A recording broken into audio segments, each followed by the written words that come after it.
하나님의 말씀은 데살로니가 전서 1장 2절에서 7절까지에 있는 말씀입니다. 교독하겠습니다. 데살로니가 전서 1장 2절에서 7절까지에 있는 말씀. 우리가 너희 무리를 인하여 항상 하나님께 감사하고 기도할 때에 너희를 말함은 너희의 믿음의 역사와 사랑의 수고와 우리 주 예수 그리스도에 대한 소망의 인내를 우리 하나님 아버지 앞에서 쉬지 않고 기억함이니 하나님의 사랑하심을 받은 형제들아 너희를 택하심을 아노라.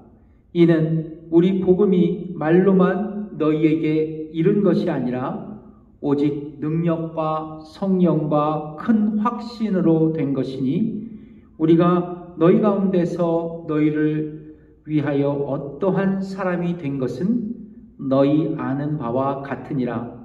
또 너희는 많은 환난 가운데서 성령의 기쁨으로 도를 받아 우리와 주를 본받는 자가 되었으니 그러므로 너희가 마게도니아와 아갸와 아가야 모든 믿는 자의 본이 되었는지라.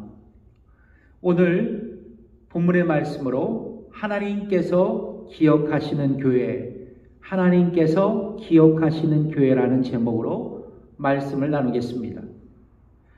오늘 임마누엘 교회가 창립 40주년을 맞이했습니다. 성경에 보면 40이라는 숫자가 여러 차례 기록되어 사용되어지고 있습니다. 대표적으로 성경에 보면 노아의 홍수 심판 사건이 40일입니다. 모세가 시내산에서 40일간 금식했습니다. 애굽에서 나온 이스라엘 백성들이 40년 동안 광야에서 살았습니다. 그리고 예수님께서 공생애를 앞두시고 40일 동안 광야에서 금식하셨습니다. 그런데 이런 성경에 기록된 40일을 면밀히 관찰해 보면 중요한 레슨을 발견할 수 있습니다. 그것은 바로 40일이 지나면 축복의 시간이 도래했다는 것입니다. 여러분 보십시오. 40일간의 홍수가 멈추고 하나님은 무지개를 보이시며 다시는 물로 심판하지 아니하시겠다고 언약하십니다. 창세기 9장 11절에 있는 말씀이죠. 내가 너희와 언약을 세우리니 다시는 모든 생물을 홍수로 멸하지 아니할 것이라. 땅을 침몰할 홍수가 다시 있지 아니하리라. 또한 신명기에 보면 시내산에서 40일간 금식한 모세에게 십계명이 주어졌습니다. 그리고 40년 광야 생활 후 이스라엘 백성들은 약속된 가나안 땅에 들어갈 수 있었습니다. 그리고 주께서 40일간의 금식을 하면서 광야에서 마귀에게 승리하셨습니다. 그렇습니다. 임마누엘 교회가 창립된 지 40년이 되었습니다. 지난 40년 동안 하나님은 우리 교회를 축복하셔서 세크라멘토 땅에 복음을 전하게 하시고 교회의 사역을 감당케 하셨습니다. 때론 어려움도 있었고 역경도 있었지만 하나님은 40년 동안 여전히 낮에는 구름 기둥으로 밤에는 불 기둥으로 우리를 인도하셨습니다. 그리고 창립 기념 주일 예배를 드리는 우리 임마누엘 교회 모든 성도들을 축복하기를 원하십니다. 그렇다면 사랑하는 성도 여러분, 우리 임마누엘 교회가 하나님 앞에 축복이 되기 위해 어떤 모습으로 주의 사명을 감당해야 할까요? 첫 번째입니다. 믿음의 선한 영향력을 미치는 교회가 될 수 있어야 합니다. 사도행전 16장에 보면 사도 바울은 마케도니아 환상을 본 후 소아시아, 즉 현재 터키 선교를 뒤로 하고 유럽으로 선교의 발걸음을 옮기게 되었습니다. 그래서 유럽의 첫 도시 빌립보를 방문하게 되었고 그곳에서 복음을 전하게 됐습니다. 특별히 빌립보에서 여성 사업가인 루디아를 만나 복음을 전했고 그녀의 가정에서 교회가 탄생되었습니다. 바로 유럽의 최초의 교회인 빌립보 교회가 창립된 것입니다. 그런데 빌립보에서 복음을 전하던 바울과 실라는 귀신 들린 여종을 고친 사건으로 인해서 빌립보에 있는 감옥에 갇히는 신세가 되었고, 하나님의 기적적인 은혜로 감옥에서 탈출하게 되었습니다. 그리고 바울과 실라는, 그리고 또 디모데는 이제 데살로니가로 가게 되었던 것입니다. 이 데살로니가는 이 알렉산더 대왕 이복 누이이자 카산더의 장군의 부인인 이 데살로니가라는 여인의 이름을 딴 도시였습니다. 그 당시 로마 제국이 건설한 군사용 또 상업용 도로가 있었습니다. 그 도로의 이름이 비아 에그나티아라는 도로의 중심에 이 마케도니아에 발달된 도시 데살로니가가 있었습니다. 이 데살로니가는 이 마케도니아의 캐피탈이었고요. 그 당시 사도 바울 당시 약 20만 명 정도의 주민이 살고 있었습니다. 그리고 헬라인과 또 약간의 유대인들이 모여 살았던 곳이었습니다. 사도 바울은 이곳 데살로니가에 있는 회당을 방문합니다. 그리고 3번의 안식일 동안 3주 동안 회당에서 복음을 전했습니다. 그 결과 성경에 보면 헬라인과 또 귀족들이 복음을 듣고 그들이 주께로 돌이켰다. 사역의 커다란 열매를 갖게 되었습니다. 그리고 교회가 개척됐습니다. 그러니까 3주 만에 이 데살로니가의 교회가 개척된 것입니다. 이 놀라운 선교의 열매였습니다. 자, 이런 짧은 기간에 세워진 교회, 그리고 3번의 안식일 동안 개청되고 창립된 이 교회가 사도 바울에게는 너무나도 귀했고 아름다워 보였습니다. 그래서 그가 데살로니가를 떠난 이후 그 급조된 데살로니가 교회의 성도에게 보내는 편지에서 사도 바울은 이 데살로니가 전서 1장 3절에서 이렇게 말하고 있습니다. 한번 읽어볼까요? 시작. 너희의 믿음의 역사와 사랑의 수고와 우리 주 예수 그리스도에 대한 소망의 인내를 우리 아버지 하나님 앞에서 쉬지 않고 기억한다. 아멘. 그러니까 이 데살로니가 교회에게 사도 바울은 뭐라고 극찬하고 있냐면, 너희 교회는 믿음의 역사가 있는 교회다. 믿음의 역사가 있는 교회다라고 그렇게 칭찬했습니다.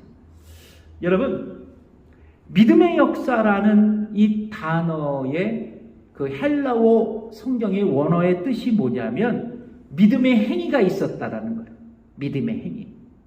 그러니까 데살로니가 성도들이 복음을 듣고 예수님을 믿고 믿음을 갖게 됐죠. 근데 그 믿음의 행위, 믿음의 삶이 그들에게 나타났다는 거예요. 그렇다면 데살로니가 교회 성도들은 어떻게 믿음으로 살아갔을까? 이게 궁금하잖아요. 여러분, 앞에서도 말씀드렸지만 이 데살로니가는 그리스 영향을 받은 이 마케도니아 문화와 종교의 중심 지역이었어요. 지금은 이제 이 데살로니가가 그리스 아시죠? 그리스의 첫 번째 도시가 아테네, 두 번째 도시가 데살로니키예요. 제가 수년 전에 이 데살로니키를 다녀왔는데 어마어마한 도시예요. 그러니까 우리 한국에 의하자면, 우리 미국에 의하자면 여기 그 LA와 같은 도시입니다. 항구 도시예요. 커다란 항구 도시인데 그 데살로니케 사람들은 그래서 자연스럽게 그리스 신화에 등장하는 이 신들, 수많은 신들을 숭배하는 이방인들이었어요. 자, 그런데 그들이 어느 날 복음을 듣고 자신들이 숭배하는 우상을 버리고 참되신 하나님을 섬기게 됐다는 것이죠. 그게 데살로니가 전서 1장 9절, 오늘 본문의 밑에 있는 구절인데 읽어보겠습니다. 시작. 저희가 우리에 대하여 스스로 고하기를 우리가 어떻게 너희 가운데 들어간 것과 너희가 어떻게 우상을 버리고 하나님께로 돌아와서 사시고 참되신 하나님을 섬기며. 그러니까 그들이 뭐요? 우상을 버리고 하나님을 섬겼다. 자, 더 나아가서 이 데살로니가 교회가 새롭게 탄생한 신생교회였지만 유대인들에게 심한 종교적인 핍박을 당하면서도 결코 그들의 믿음은 흔들리지 않았다는 거예요. 사실 여러분, 사도 바울이 개척한 교회를 이렇게 보면 거기에 항상 디아스포라 유대인들이 있었어요. 근데 그 디아스포라 유대인들은 어떤 종교를 가졌어요? 유일신 여호와 하나님을 섬기는 유대교를 갖고 살았습니다. 근데 유대교에서 자기 생각들은, 유대인들은 자기 유대교에서 나온 이상한 집단이 교회를 세우고 예배를 드리니까요, 이게 마음속에 부담이 있고 부해가 난 거예요. 그래서 사실 사도 바울이 가는 곳곳마다 핍박을 받은 것은 이방인들에게 핍박을 받은 게 아니에요. 같은 동족 유대교를 믿는 유대인들에게 핍박을 받았습니다. 이 데살로니가가 굉장한 도시였어요. 근데 여기에도 적지 않은 유대인들이 살고 있었거든요. 그들에게 종교적인 핍박을 당했습니다. 자, 그러나 그럼에도 불구하고 이 데살로니가 교회의 성도들은 유대교를 믿는 유대인들에게 핍박을 당했지만 그들의 믿음이 흔들리지 않았다는 거예요. 도리어 데살로니가 교회의 성도들의 믿음이 아테네 그리고 빌립보를 포함한 모든 마게도니아 지역, 그리고 저 밑에 고린도를 포함한 아가야 지방에 흩어진 믿음의 형제들에게 모범이 되었고 선한 영향력이 되었다고 사도 바울은 그렇게 극찬하고 있어요. 자, 데살로니가 전서 1장 7절의 말씀 읽어볼까요? 시작. 그러므로 너희가 마게도니아와 아기야와 모든 믿는 자의 본이 되었는지라. 그러니까 여러분, 이게 어마어마한 지역이에요. 지금의 그리스를 딱 보고자 하면 서쪽에 있는, 밑에 있는 아가야 지방, 그리고 동쪽에 있는 이 마게도니아 지방, 이 모든 그리스 남부, 서부, 동부를 아울러 큰 지역에 이 데살로니가 교회의 소식들이 다 퍼졌다는 거예요. 그들은 단지 3주 만에 개척된 교회였지만 믿음이 대단했다는 거예요. 결코 그 믿음에서 흔들리지 않았다는 것입니다. 여러분, 지금 여러분 믿음으로 살고 계십니까? 여러분 믿음으로 살고 계십니까? 그렇다면 우리의 믿음의 삶이 우리 교회 성도들에게, 이웃들에게 모범이 되고 우리 지역사회에 큰 영향력을 미치고 있습니까? 여러분, 우리 교회는 창립된 지 40년을 맞이했습니다. 이것은 하나님께 영광이요 감사일 뿐입니다. 그러나 중요한 것은 이겁니다. 창립 40주년이 되는 우리 교회의 자랑거리, 그것은 40년이라는 기간이 아닙니다. 교회가 오래되었다는 이유 하나만으로 우리는 교회의 자랑거리를 삼을 수 없습니다. 제가 어떤 목사님이, 친한 목사님이 교회 청빙을 받아서 면접하는 장로님들, 집사님들하고 면접을 하는데 성도님들이 교회 자랑을 하시더래요. 그래갖고 그 자랑을 이렇게 들으셨대요. 근데 기대하는 달리 아주 황당한 자랑을 하시더래요. 어떤 자랑을 하시냐? 우리 교회는 페이오프를 한 교회입니다. 그래서 우리 교회는 자체 건물이 있습니다. 중요하죠. 우리 교회는 재정이 풍부합니다. 그래서 마음껏 사역하실 수 있습니다. 또 우리 교회는 다들 성도들이 착합니다. 그래서 목사님 걱정 마시고 우리 교회 오십시오. 그런 얘기를 하더랍니다. 여러분, 이런 자랑이 교회의 자랑이 될 수 있을까? 저는 이 얘기를 듣고 목사님과 심각한 대화를 나눴습니다. 이게 만약 교회의 자랑이라면. 그러나 여러분 보십시오.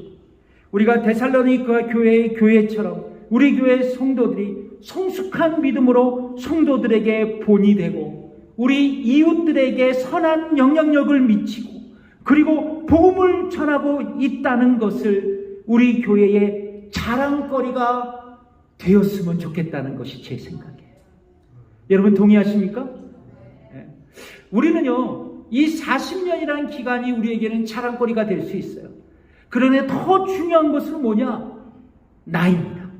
나는 지금 어디에 서 있는가? 40주년을 맞이하는 우리 교회의 나의 현재의 위치는 어디에 있는가?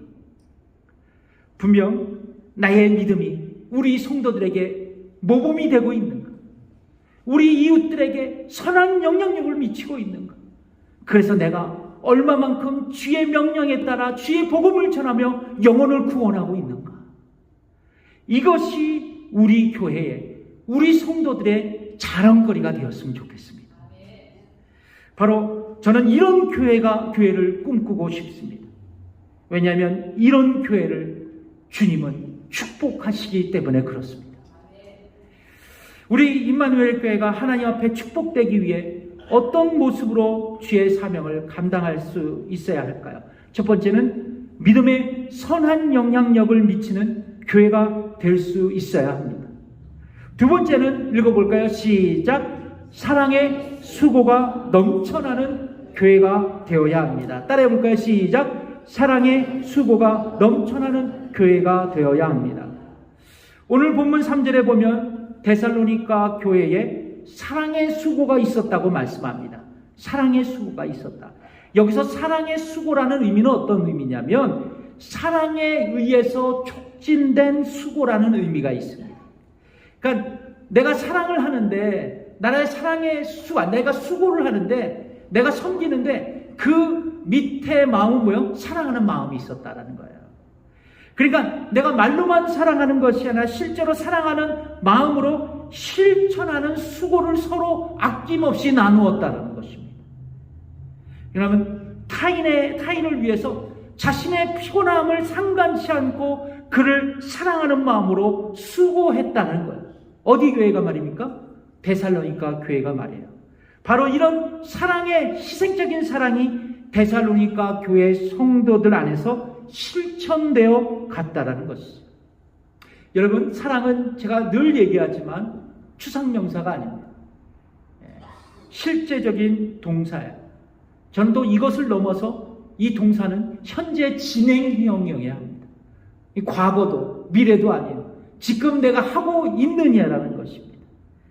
여러분, 우리가 지금 사랑으로 서로 수고하십니까? 저는 이 이야기가 저의 마음에 감동이 되더라고요.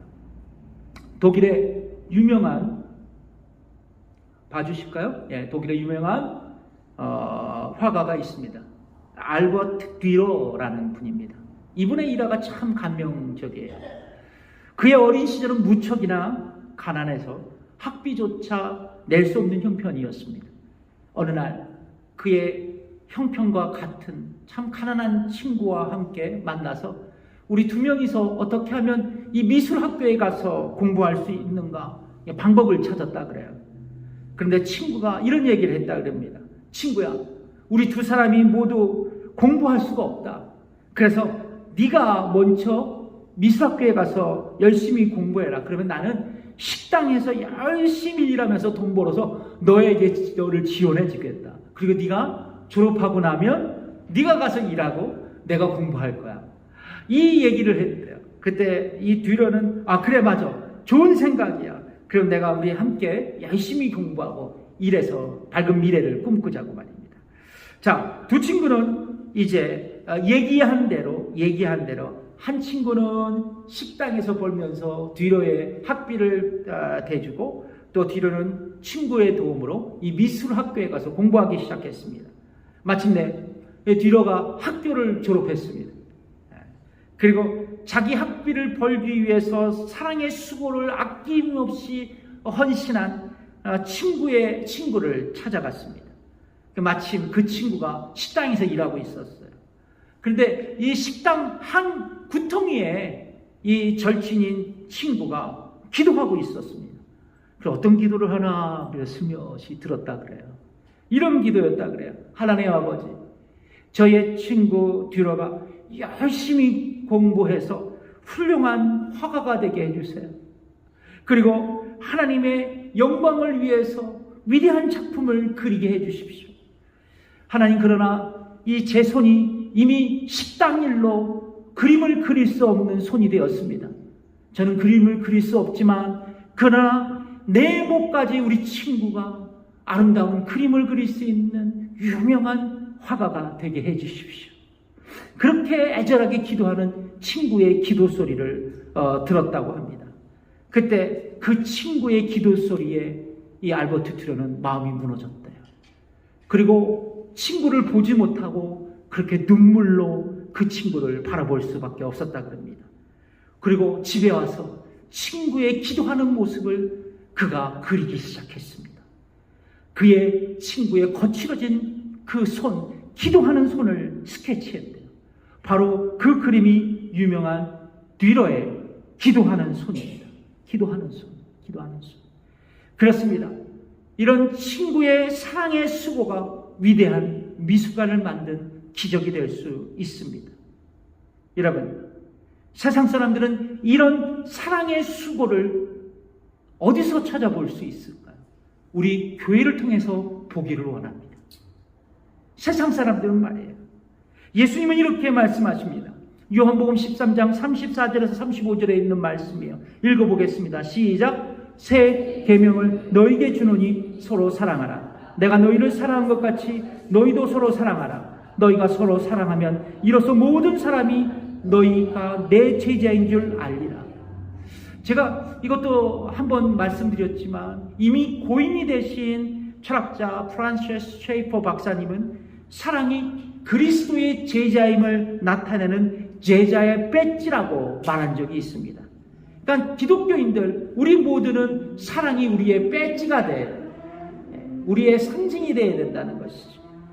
여러분, 우리는 예수님을 만났습니다. 구원받았어요. 하나님의 자녀가 되었습니다. 그리고 기도하고 그 응답도 받았어요. 신비스러운 또 영적인 체험도 했습니다. 기도 많이 했고 응답도 많이 받았어요. 성경도 많이 읽고 그리고 성경 지식도 갖고 있습니다. 그렇다고 해서 세상 사람들을 우리를 주님의 제자로 인정하지 않습니다. 세상 사람들이 우리를 보고 제자로 인정하는 것은 우리가 서로 사랑하고 있는가를 보고 판단할 뿐입니다.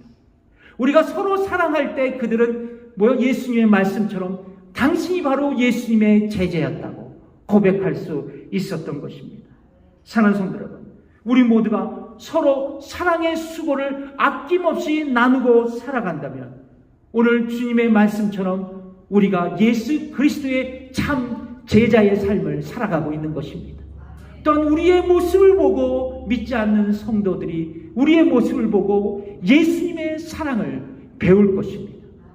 사랑하는 성도 여러분, 우리 교회가 서로 사랑의 수고를 아낌없이 나눌 수 있는 교회가 되시기를 주님의 이름으로 축복합니다. 세 번째입니다. 임마누엘 교회가 하나님 앞에 축복이 되기 위해 어떤 모습으로 주의 사명을 감당해야 할까? 바로 믿음의 선한 영향력. 두 번째는 사랑의 수고. 마지막은 뭐냐면 읽어보겠습니다. 시작. 예수님의 재림을 기다리는 교회가 되어야 합니다. 재림을 기다리는 교회. 여러분, 오늘 본문 3절에 보면 주 예수 그리스도에 대한 소망의 인내를 데살로니가 교회 교인들이 가졌다고 사도 바울은 말하고 있습니다. 여기서 예수님에 대한 소망은 그리스도의 재림, 예수님의 재림을 소망한다는 의미입니다. 그렇습니다. 데살로니가 교회는 주의 재림을 기다린 교회였습니다. 주님의 재림을 사모했던 교회였어요. 그 짧은 교회 역사를 가졌음에도 불구하고 주의 재림을 기대했다는 것은 놀라운 일이었습니다. 여러분, 주님의 재림을 소망하십니까? 주님이 오실 그날을 기대하고 계십니까? 그렇다면 여러분, 주님이 재림하시는 그날 어떤 일이 벌어질까요? 주께서 재림하시는 날 성경은 최후의 심판이 있을 거라고 우리에게 말하고 있습니다. 그리고 구원받은 성도들은, 의인들은 부활해서 천국에서 영원한 생명으로 살아갈 것입니다. 단 이것을 보통 생명의 부활이라고 얘기해요. 생명의 부활. 어떤 부활?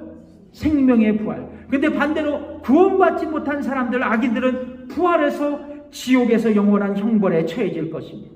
이것을 사망의 부활. 따라해 봅시다. 사망의 부활. 그러니까 극명하게 갈라진 거예요. 최후의 심판 때는. 생명의 부활과 사망의 부활. 성경은 이렇게 마지막 때 두 가지의 부활이 있다고 말씀하고 있습니다. 읽어볼까요? 사도행전 24장 15절 제가 읽어드리겠습니다.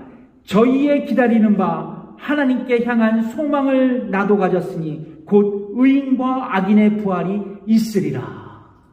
뭐요? 의인과 악인의 부활이 있으리라. 이 성경에 기록된 말씀이에요. 여러분, 그래서 우리는 우리가 받은 구원은 우리의 죄를 대속하기 위해 십자가에 죽으신 예수 그리스도에 의해 성취되었지만 구원의 완성은 바로 그리스도의 재림 때 이루어지는 거예요. 그러니까 예수님이 십자가에 못 박혀 돌아가신 것은 우리에게 구원의 성취를 안겨다 주신 것입니다. 대속해 주신 거예요. 근데 완전한 구원의 완성은 언제 이루어지느냐? 그리스도의 재림 때 이루어져요. 그래서 우리가 부활의 몸으로 천국에 가는 겁니다. 그 영원한 삶을 사는 거예요. 그것이 구원의 완성이에요. 자, 여러분, 의인의 부활, 믿는 자의 부활로 천국에서 영원한 생명으로 살아가는 것, 이것이 구원의 완성이에요. 그래서 여러분, 지금은 우리가 현재 어디 있느냐? 주님의 재림을 기다리고 있는 거예요. 그리고 우리가 경험할 구원의 완성을 기대하고 있는 겁니다. 천국에서 영원한 삶을 살아갈 것을 기대하며 소망하면서 살아가고 있는 거예요. 여러분, 그래서 우리에는 무슨 소망이 있어요?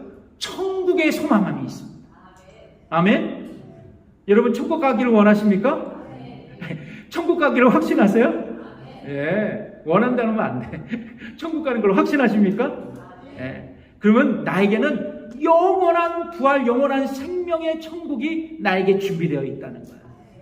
그래서 내게 힘든 세상과 어려운 시간과 고통과 고난이 있음에도 불구하고 우리가 넉넉히 승리할 믿음의 근거는 뭐냐? 바로 이 천국의 소망함이 우리에게 있다는 것입니다. 그렇다면 여러분, 우리는 어떻게 이 의인과 악인의 부활하는 주님의 재림, 이 마지막 때를 기다리며 살아갈 수 있을까? 그러니까 무턱대고 주님의 재림을 기다리며 살아가는 것은 안 된다는 거죠. 성경은 뭐요? 주의 재림과 최후의 심판이 반드시 있다라는 것을 우리에게 말씀합니다. 그런데 그 주님이 오시는 그날은 알 수가 없다고 또 성경은 얘기해요. 다만 하나님께서만 아신다 말씀합니다. 그러나 성경은 주의 재림은 알 수 없지만 준비하며 살아가라고 우리에게 명령하고 있습니다. 특별히 데살로니가 교회 성도들은 주님의 재림을 고대하고 준비한 성도들이라고 말씀드렸죠. 근데 예수 그리스도에 대한 소망을 갖고 인내하며 살아갔던 사람들이었습니다. 근데 그들에게 사도 바울은 뭐라고 교훈했는지 아십니까?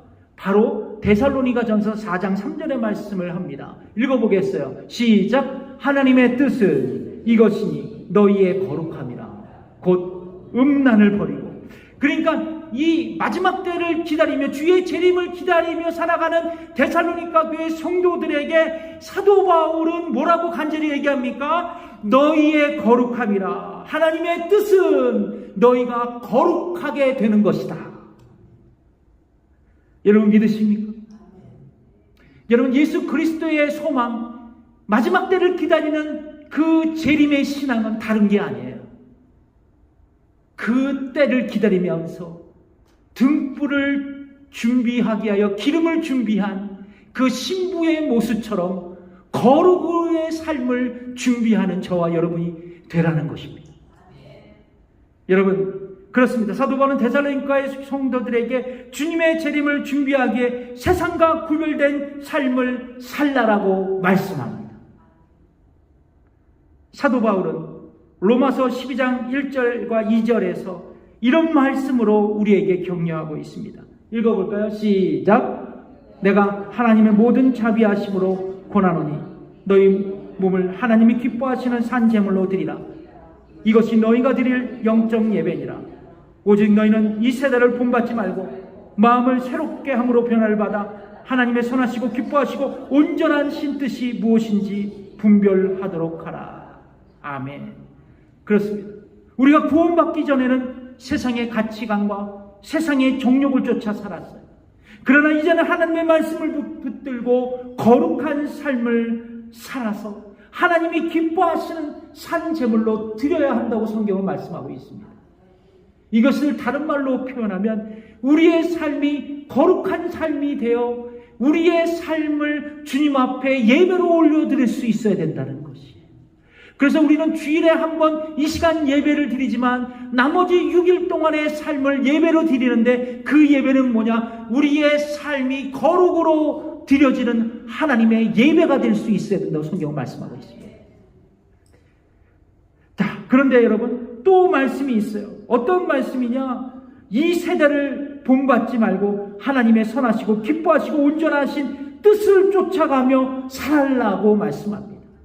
내 생각대로 내 주장대로 살아갔지만 하나님의 뜻을 따라 살아가라고 성경은 말씀하고 있어요. 이것이 거룩한 삶이라는 것이죠. 말씀을 맺겠습니다. 오늘 본문 3절에 보면 뭐가 등장합니까? 믿음, 뭐요? 사랑, 소망이 등장합니다. 지금껏 얘기한 게 바로 믿음과 뭐요? 사랑과 소망입니다. 사랑하는 성도 여러분, 믿음과 사랑과 소망으로 살아가는 이 데살로니가 교회의 모습을 보면서 사도 바울은 뭐로 고백했어요? 이런 삶을 살아가는 데살로니가 교회를 보면서 내가 하나님 앞에 쉬지 않고 이 교회를 기억한다고 고백하고 있습니다. 여러분, 마찬가지인 것 같아요. 이 40주년 기념 예배를 드리는 우리 교회의 모든 성도들이 믿음과 소망과 사랑, 믿음과 사랑과 소망 안에서 살아갈 때 우리 교회는 반드시 하나님 앞에 기억이 될 교회가 될 줄 믿습니다. 하나님께 기억으로 남을 위대한 하나님의 교회가 될 줄 믿습니다. 여러분, 하나님의 축복 앞에 있는 교회가 어떤 교회입니까? 저는 다른 교회라고 생각하지는 교회가 크고 성도가 많고 재정이 많고 페이오프된 교회 뭐 그럴 수도 있지만 하나님의 축복 앞에 서 있는 교회는 하나님이 기억하시는 교회, 하나님이 인정하시는 교회가 축복의 교회인 줄 믿습니다. 아멘. 그렇습니다. 우리 교회가 비록 가족적인 분위기지만 그러나 끝까지 믿음 잃지 않고 사랑으로 수고하고 소망 가운데 예수 그리스도를 바라보고 살아갈 때 우리 교회는 하나님께 기억에 남을 만한 위대한 하나님의 교회가 될 줄 믿습니다. 기도하겠습니다. 하나님 아버지 감사합니다. 아버지 하나님, 오늘도 우리 교회 성도들을 축복하셔서 아버지 이 자리에 말씀을 듣게 하신 것 감사합니다. 바라옵기는 믿음과 사랑과 소망 안에서 우리 교회 모든 식구들이 손을 붙들며 아버지 하나님 교회를 세워가는 저희들이 되게 하셔서 하나님 앞에 기억되고 하나님 앞에 인정받는 주님의 참 예배당 하나님의 교회가 되게 해 주옵소서. 40년 동안 아버지 하나님 수고하고 헌신한 귀한 종들을 기억하여 주옵소서. 아버지 하나님 저들의 피와 땀이 서려있는 교회를 주께서 축복하여 주시고 40년 동안 헌신한 귀한 종들에게 주께서 축복으로 더해 주옵소서.